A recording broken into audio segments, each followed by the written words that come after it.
2023 NBA Draft. Jarace Walker is the defensive difference maker the Mavericks need.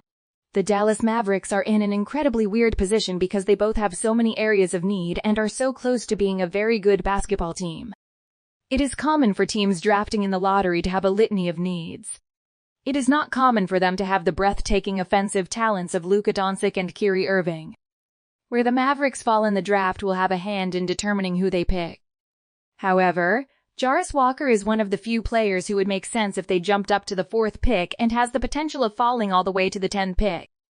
The basics. X. Walker is an elite defensive prospect. He is a rock-solid 6'8" with a 7'2" wingspan. He is incredibly athletic, though not quite as flexible as Bam Adebayo. He is strong enough to bang with any center in the NBA, though Nikola Jokic and Joel Embiid would likely be difficult matchups for him. This is a pointless concern, because they are tough matchups for everyone.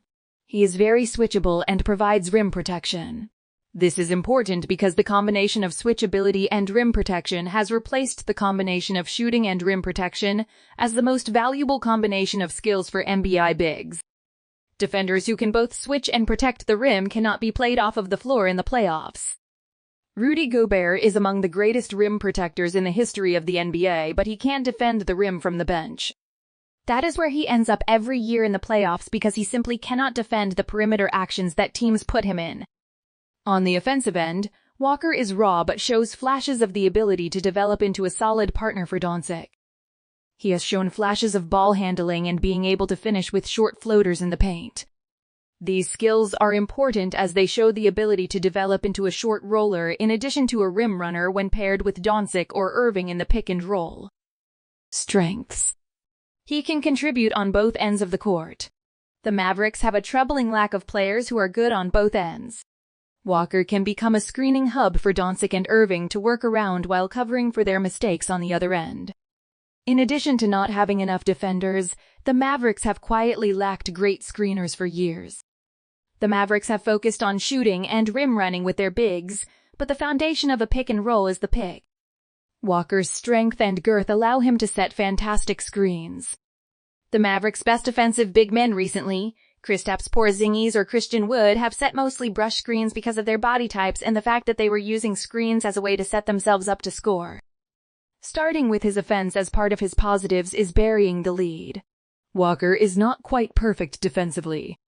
He is not the rim protector Victor Wembanyama is.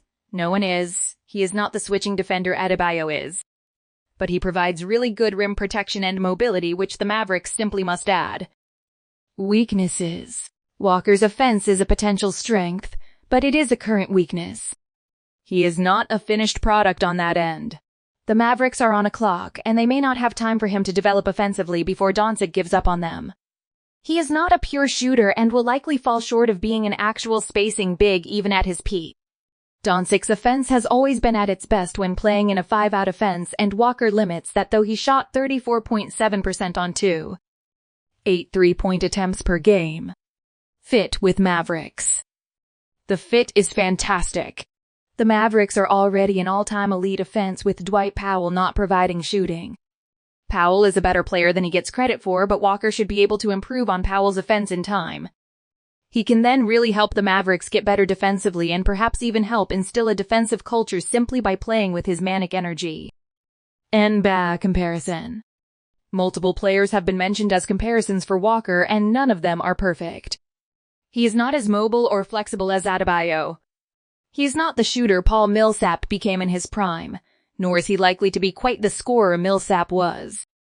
The comparison I come back to appears to be very negative, but he is a bit like former Mavericks Brandon Bass with a Mario Power Star. He is much longer than Bass, who was about the same size and carved out a surprisingly effective offensive role through aggression and a solid mid-range jumper. Bass averaged 12.5 points and 6.2 rebounds per game for his career highs in 2011-12. Adjusted to today's faster-paced NBA, that correlates to about 15-8. Throw in the addition of the Mario Power Star, which will make opposing players bounce off of him for a few extra rebounds, and that is about the right projection for Walker. Bass was a bit of a defensive liability, which makes this hazy, but he also played at a time with virtually every team played two traditional big men. His athleticism would have likely made him a much better defender now. Overall, Walker may not seem like an exciting prospect for the Mavericks' highest pick since Doncic. He will never be the best player in the league, and given the defenders in the NBA, he will likely never even win a Defensive Player of the Year award. But he would be a massive upgrade in both talent and fit for the Mavericks that could solve the majority of the Mavericks' problems if everything breaks right. Thanks for watching. Please like, share, and subscribe.